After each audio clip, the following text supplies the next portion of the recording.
I say that there's three parts to a colorist's job. There's the technical know-how, the creative input, and the client services. If you don't have all of three of these, it's going to be hard to succeed, but never more so than if you get the technical part wrong. You have to get the tech right in order to get the creative right and have a happy client. Vanessa Taylor, freelance colorist for the films The Great Gatsby and Lady Macbeth, joins me on this episode of the Colorist Podcast. Vanessa has over 20 years' experience in the industry. She got her start working at Animal Logic, working on the Quantel Henry as an online editor. After that, she moved on to the DI department at Park Road Post. She's worked on projects from Joss Whedon, Luhrmann, and Peter Jackson. She's based out of the UK, but travels worldwide to work on a variety of different independent films. On this podcast, we talk about knowing when to do a visual effects shot in a color grading application, working on a big budget feature film and where your contribution can fit in, balancing the tech and art of color grading, working in other countries and their perceptions of color. On a side note, I'm still getting over a little bit of a cold, so please excuse my voice during the podcast. And with that, I give you Vanessa Taylor. Hi, Vanessa. Thanks for joining me on the podcast. Thank you for inviting me. You got your start in the post industry in visual effects as a Henry artist at Animal Logic, and some of the listeners, they may not be familiar with what the Henry is, or Edit Box, or Paint Box, so could you tell us a little bit about it? Well, actually, I started at Animal Logic as a runner, and I worked my way up from there. I continued to use the Henry for about another 8 years before it was superseded. The Henrys and the edit boxes and the paint boxes were made by a company called Quantel. Henry was the first multi-layer compositing system, and it revolutionized the commercial industry. It was very big and bulky. It had a very small number of buttons on screen, which were the size of something you might find on a Fisher-Price toy these days.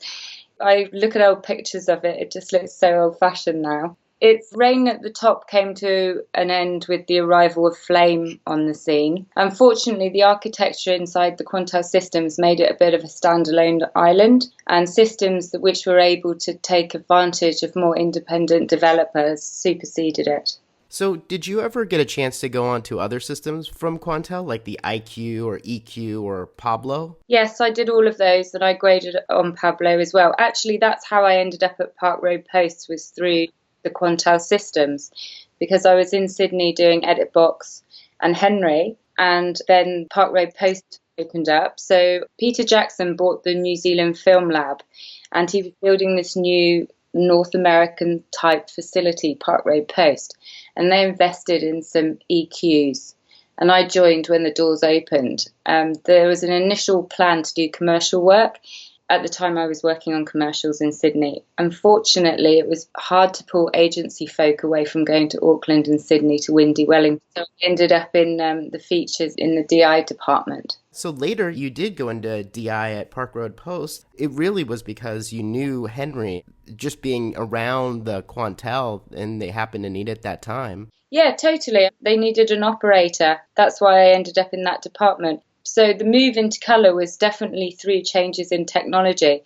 Because I was doing compositing and online editing and finishing, the systems then started to have colour tools. So when I went into the DI department, it was literally just the Quantel system and one room, and it was inside the lab. So the lab was next door, and there was also the telecine suites as well. Yeah, it was really just when that technology was changing over and all the systems started to merge together. I mean, the idea, I think, was that sometimes it still is today, where systems, they try to make a one-stop shop. So a system will do all sorts of different areas, you know, like sound, picture, editing, colour.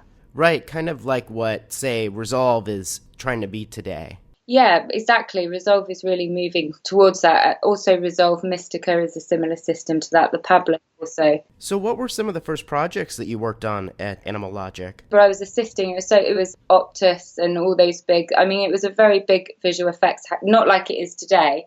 I mean, back then I think there were 60 of us, and it was literally commercials, and I was doing a lot of rotoscoping, I remember that. And they had 1-inch machines. I was taking stills from 1-inch machines. It was all very much just about the commercials at that time. I mean, afterwards they moved, as you know, probably to Fox Studios and It's an enormous company with hundreds and hundreds of employees. So that's interesting about rotoscoping too, because I've talked to a lot of people who have had that background that actually like knowing how to roto has served them really well in color in later years. Do you feel like that's been true for you?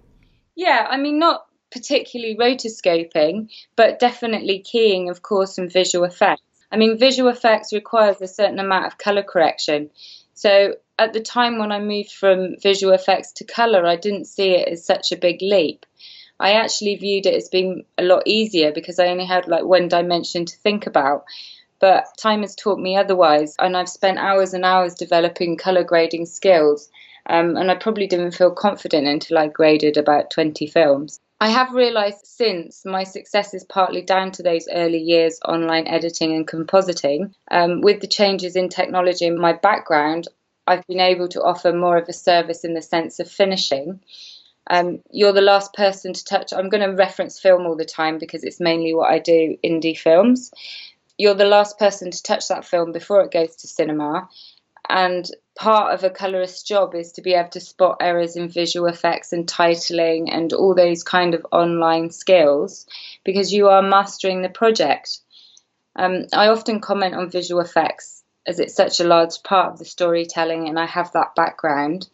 Often, directors will know that there's something not quite right with the shot, but sometimes they're not sure what it is that can be done to fix their problem. So it's nice to be able to give some support and also feedback to visual effects, knowing the limitations and using a common terminology. And actually, I've had a few single card credits from productions that felt I should have more recognition for the varied input, so that was nice. The line between color and visual effects is constantly blending. We're sometimes asked to do something that would have been done by the visual effects artist, but where's the boundary that you see between visual effects and color? Well, there's a couple of points of view to consider here. That of the producer and the creative, the DOP. I mean, firstly, it does depend on the type of effect. A lot of VFX are very simple hidden effects, which you can knock out in a matter of minutes. And obviously, all those skills you mentioned about rotoscoping and offsetting images on top of each other to cover up lights and things like that. It can be far better to do that in the grade, especially when they're only noticed in the grade, which is quite common when people have only been watching the film on a very small screen and then they come to the projection and, all these items of kit suddenly appear. So it's easier in some cases for them to be fixed in the DI rather than being sent to visual effects, because sometimes it's going to be harder to get it in and out of the system than to just do it yourself or take as much time. But the other point of view is that of the DOP, that the grading time is for grading and the systems do cost a lot more per hour than a desktop. The producers will always want to allocate VFX to the grade, but you have to be careful not to spend too much time on them because the grade is essentially for creating the look, matching up and allowing the DOP to fulfill his wish list. You can use an infinite amount of time grading, and the more time you grade, the better the result. And any time spent on visual effects is taken away from that grading time. In my area of grading, on an indie, you've got a set amount of time and budgets are tight. So you want to accommodate everybody, so you have to manage that time quite well. If you can hand VFX over to a junior colorist or an assistant or someone who's learning, that's quite good because it can often happen in the background on another system. And then, you can help them and you can work on it together. And that way, there's always something happening in the suite. There's no still frame up while you're cutting something out. That's great because, we have a lot of people who listen to the podcast that are junior too. So it's great for them to know like, hey, this is a good place where I could potentially get a job, is to learn how to do replacements or, like you're saying, the hidden effects, the things that aren't really the ooh and ah visual effects, but the things that are kind of the nuts and bolts that we have to do every day. Well, yeah, that's how I started in colour, because I had those skills and I ended up in this DI department and I wasn't a colourist. That's what I offered, to do all those invisible fixes, a bit of skin treatment and, all those simple things that no one knows happens. So you've worked with directors like Joss Whedon, Peter Jackson, and Baz Luhrmann. Many colorists I've spoken to, they say that they've learned their best techniques while working with great directors. Have you had an experience like that? I've worked as one small colorist cog with this caliber of director in the big machine that's a studio film, where your exposure to these directors is really limited. They are managing a lot of different departments. For me, the big studio films are fun to do once in a while, but do not really use all of my skills and can be a bit one-dimensional in a supporting role or being part of a group. But having someone entrust you with their film, however small, as lead colorist is much harder than I imagined. And I use these studio films to gain the trust of smaller independent projects, which I prefer to do. I mean, now I have a good body of work, but the hardest thing was to break that catch-22. You can't get a film until you've done a film. And having worked on big studio films helps productions realise you're more than capable of handling the work. Getting back to your question, directors vary in their interest in grading. Obviously, they have a vision and will be interested in any part of the grading process that affects the narrative. But that is, for me, the most interesting and important, but arguably a small part of the grading process. It's easy to come up with a great look on a great shot which suits the mood. The hard part is matching all the camera formats, the lighting conditions to give the same feel.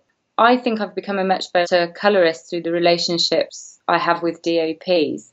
One very successful DOP said to me once that you're only here to fix my mistakes. Although I don't entirely agree with him, I do understand what he means, because you are helping create a world that the director, DOP and art department have worked on for months and months. When I start a grade, I spend the first 2 days jumping around the reels and making conversation about the pictures with the director and DOP to try and get inside their intention. I aim to bring this vision to life with as much class and finesse as possible. But in those first few days, you need to catch up on weeks, months, and even years of conversations. So the best technique is to communicate with everyone, I think. I did have a really great experience working with Catherine Martin, grading with her on Great Gatsby. She's a costume set production designer, not to mention producer. She is really a very talented lady, and she had the most amazing eye. I remember she asked for more colour separation. She kept asking for more every time we went through the reels, and I remember thinking there is no more. But each pass, the image separated more, and it really felt like you could jump into the screen. The depth was amazing. But she could instantly see a fault in the colour balance of the smallest offset. I suppose my favourite genre is to grade period dramas, so I've often felt that relationship between the costume and the set designer would be fantastic to explore further. This was actually highlighted to me recently because I did a film called Lady Macbeth, which is a period drama, and they had a screening at Victoria and Albert Museum with a Q&A with the costume designer.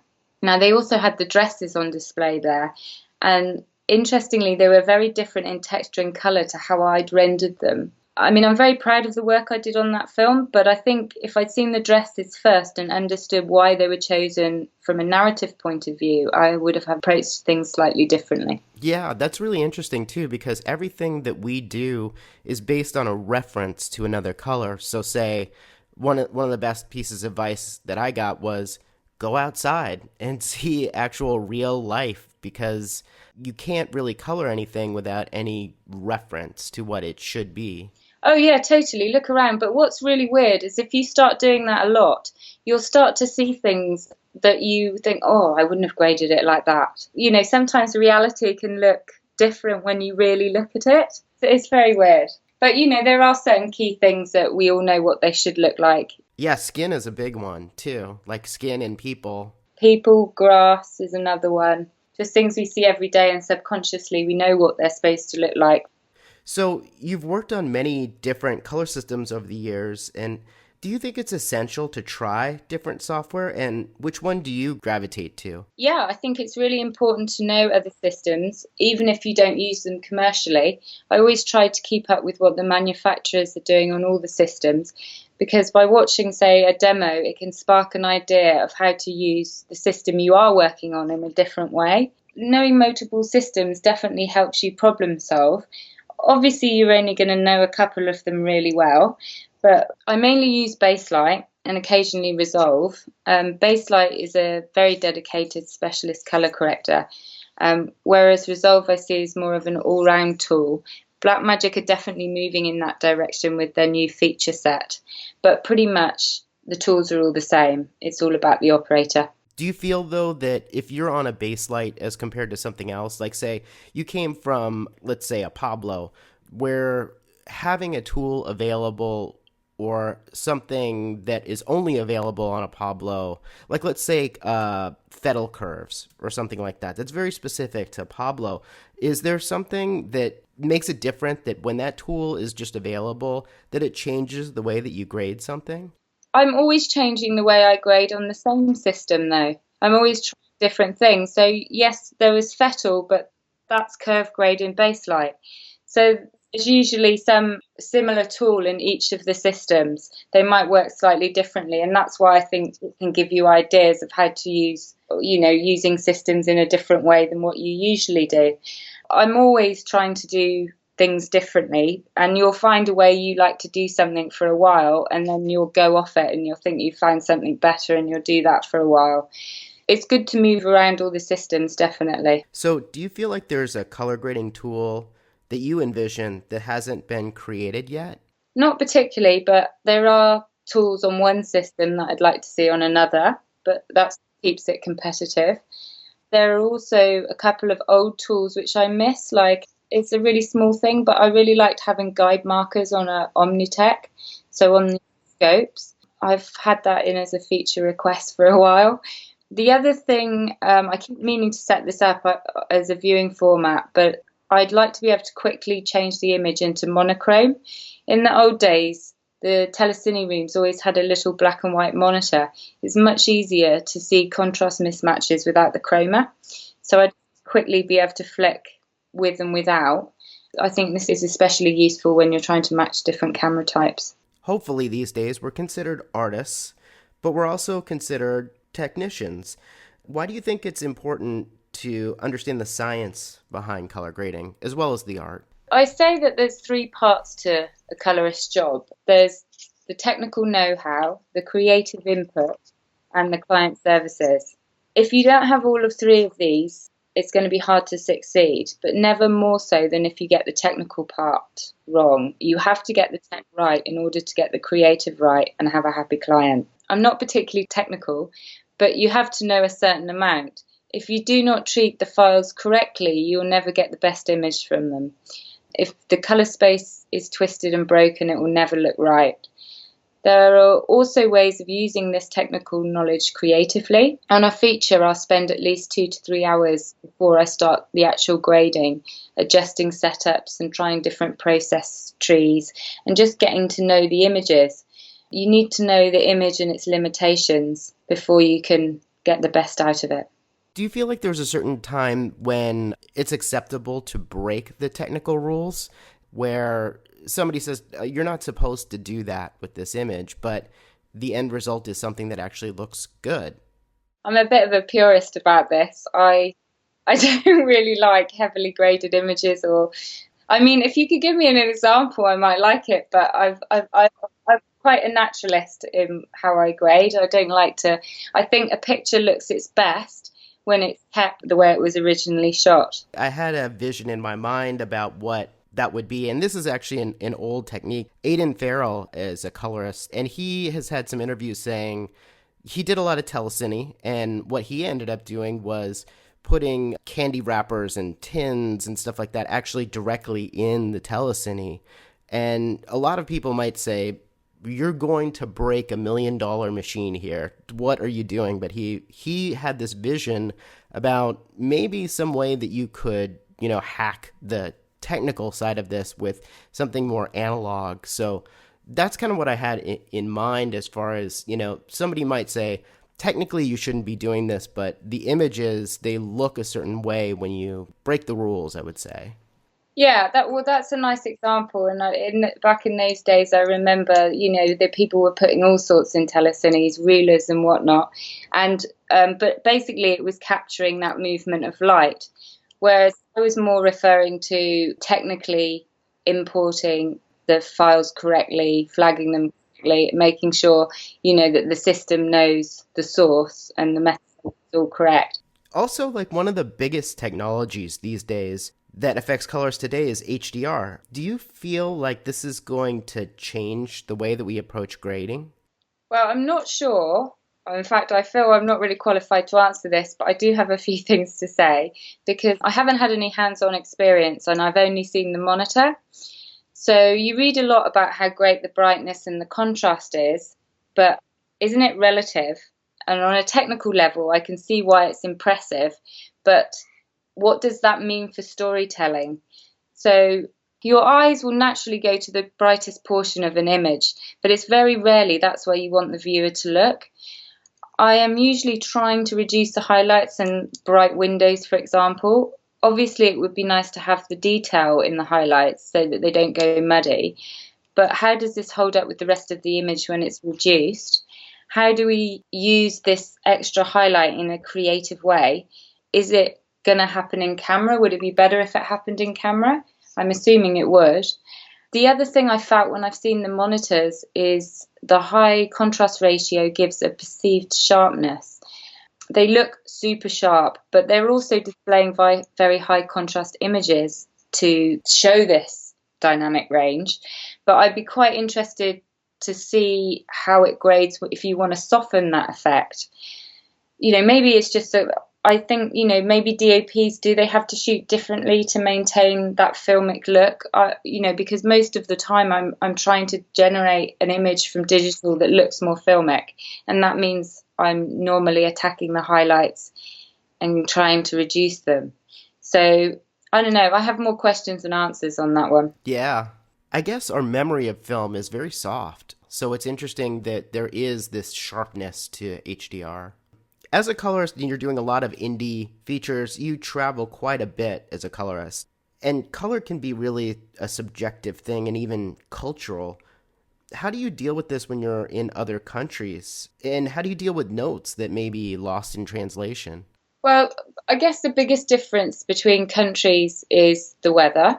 At its most basic, hot countries connect with warmer colors. Cold countries expect cooler tones. This is sometimes used within a country to distinguish warmer and colder regions. I work in Turkey a lot and I use this technique to distinguish between the cities of the north and the beaches of the south. When, telling a story which is set in both parts, you can instantly tell the viewer where you are. This is particularly useful if your timeline is non-linear in time, which is becoming more popular lately, actually. I'm not so worried about cultural meanings to colours, as this is addressed usually by the set design and costume design. I'm not doing a lot of commercial work, so I'm not, reinventing, completely changing colours. But I am interested in this type of thing. For example, green and its association with Islam.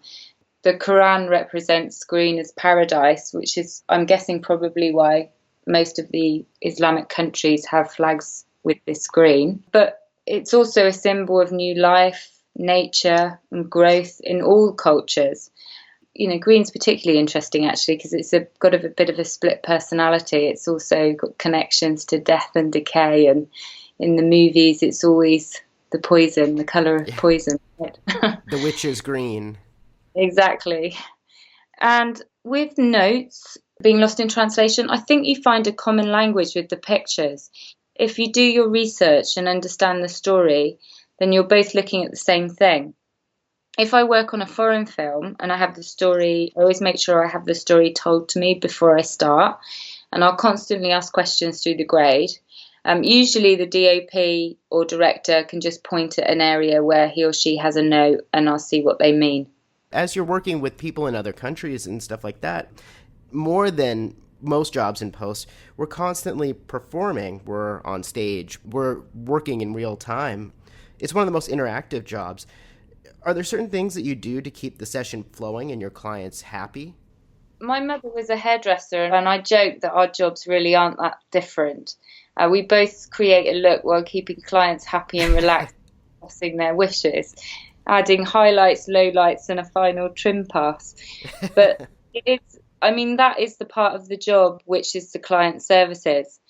But ultimately, we have to keep the job running through. So I keep the session flowing by never sitting on one shot for too long. There's technical reasons for this. mainly that our eyes will continue to calibrate and you can't trust them. It's also great to see the scenes playing against each other and to know what you need to correct.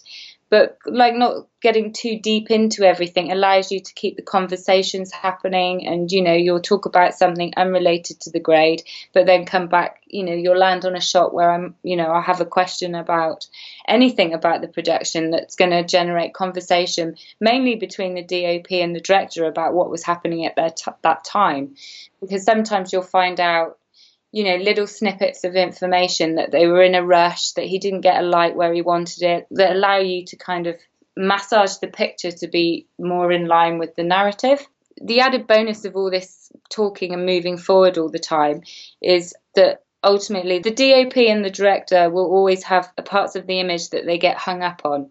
So it's good to keep moving forward, and that's good for the producer as well, because they see that you're progressing. Ultimately, during these passes, as you keep turning around, the film will find its own place.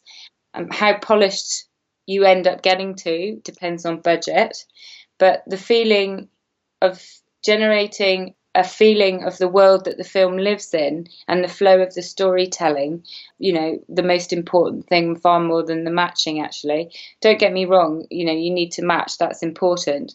But creating this world, is getting the viewers in this world, is the most important thing for a feature. Unlike commercials need to be matched perfectly because they're going to be played over and over again. And, that's why they have the luxury of a bit more time. So the barrier to entry to become a colorist these days is really quickly diminishing. Is this democratization of color a good or bad thing for the industry? I think it's a great thing. There's far more content to grade than ever before, so more colorists are required than ever before. When I started, it was a bit of a dark art, and colorists tended to be very secretive. I think the whole craft is much more open now. Everyone has to start somewhere. The thing is, I don't believe you can actually teach someone to grade. You can give them the tools and teach them the tech, but they have to develop an eye, and that can only, in my experience, come with practice. Of course, I get annoyed when I see a badly graded project, especially if I wanted to do it.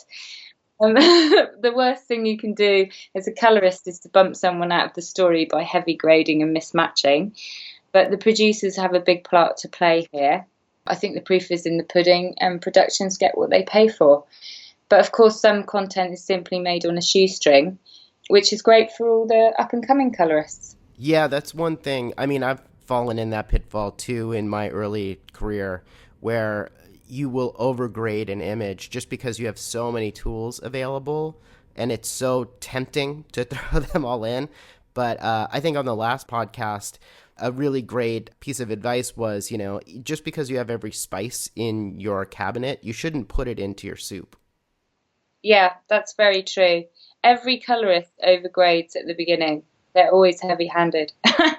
And as I was, it's less is more, definitely. And then if you want to do something a bit more extreme, because that's one thing to say, actually, that you have to balance your pictures properly underneath. If, again, it's like having, making sure that your file has the right input transform. You have to get the picture balanced before you can start to do the extreme, because you won't get the same shape in your picture. The depth of the picture comes from balancing. So the Colorist Society started up, a little more than a year ago. What's your opinion about a group specifically for colorists? Oh, I think it's a great idea. I haven't had a chance to look into it myself, but again, it's just another great resource. There's so many books now, so many courses. It's really good. There was none of these things were around when I started, so it was very much just flailing around in the dark and trying to work it out. All of these societies are great. So what do you think about the fact that there's no award for a colorist? Like, there's sound mixing and there's all kinds of other Academy Awards, but do you think that it's time for colorists to have their own award? Oh, it's disgraceful. We should definitely have an award. Yeah, well, actually, they had a craft award. The British Independent Film Awards had one craft award, and recently they announced they were splitting it into lots of different sections. And I thought, I think there was 7 or 9 different awards, and I thought they're bound to have one for colour, but they didn't. I guess, our role is support the DOP. I mean, I think the DOP is under-recognised, so you should get behind them too. Yeah, it's interesting too, because there's, the same debate for motion capture. Well, should VFX get that award, or should the person doing the performance get the award? Yeah, I don't know. It's strange, Summer. I don't know. There's no rhyme or reason. Right. So are there any colorists' work that you personally admire? Yes, there's loads of really good colorists I like, but I particularly like Adam Glassman's work, especially on a film called Never Let Me Go. I really like Adam Kamal's style of cinematography, but Glassman brought to the story what he brought to the story through The Grey was outstanding. I also really like Asa Scholl's work. He's got a great eye. His work on high-end TV shows like The Crown with such tight time restrictions is remarkable. So if you were starting as a colorist today, what advice would you give? I would say get yourself into a post house by any means, hopefully in the colour department, but if not, anywhere. All the knowledge you collect in these other departments you'll use for the rest of your career, and read loads and practice relentlessly. Absolutely. Well, thank you, Vanessa, for joining me on the podcast. It's been really interesting, and it's been great having you on. Where can people see your work or contact you? Well, I'm on LinkedIn, but I also have a website, vanessataylor.co.uk. So you can see some of the films I've worked on there and my contact details. Great. Thank you. Thank you very much.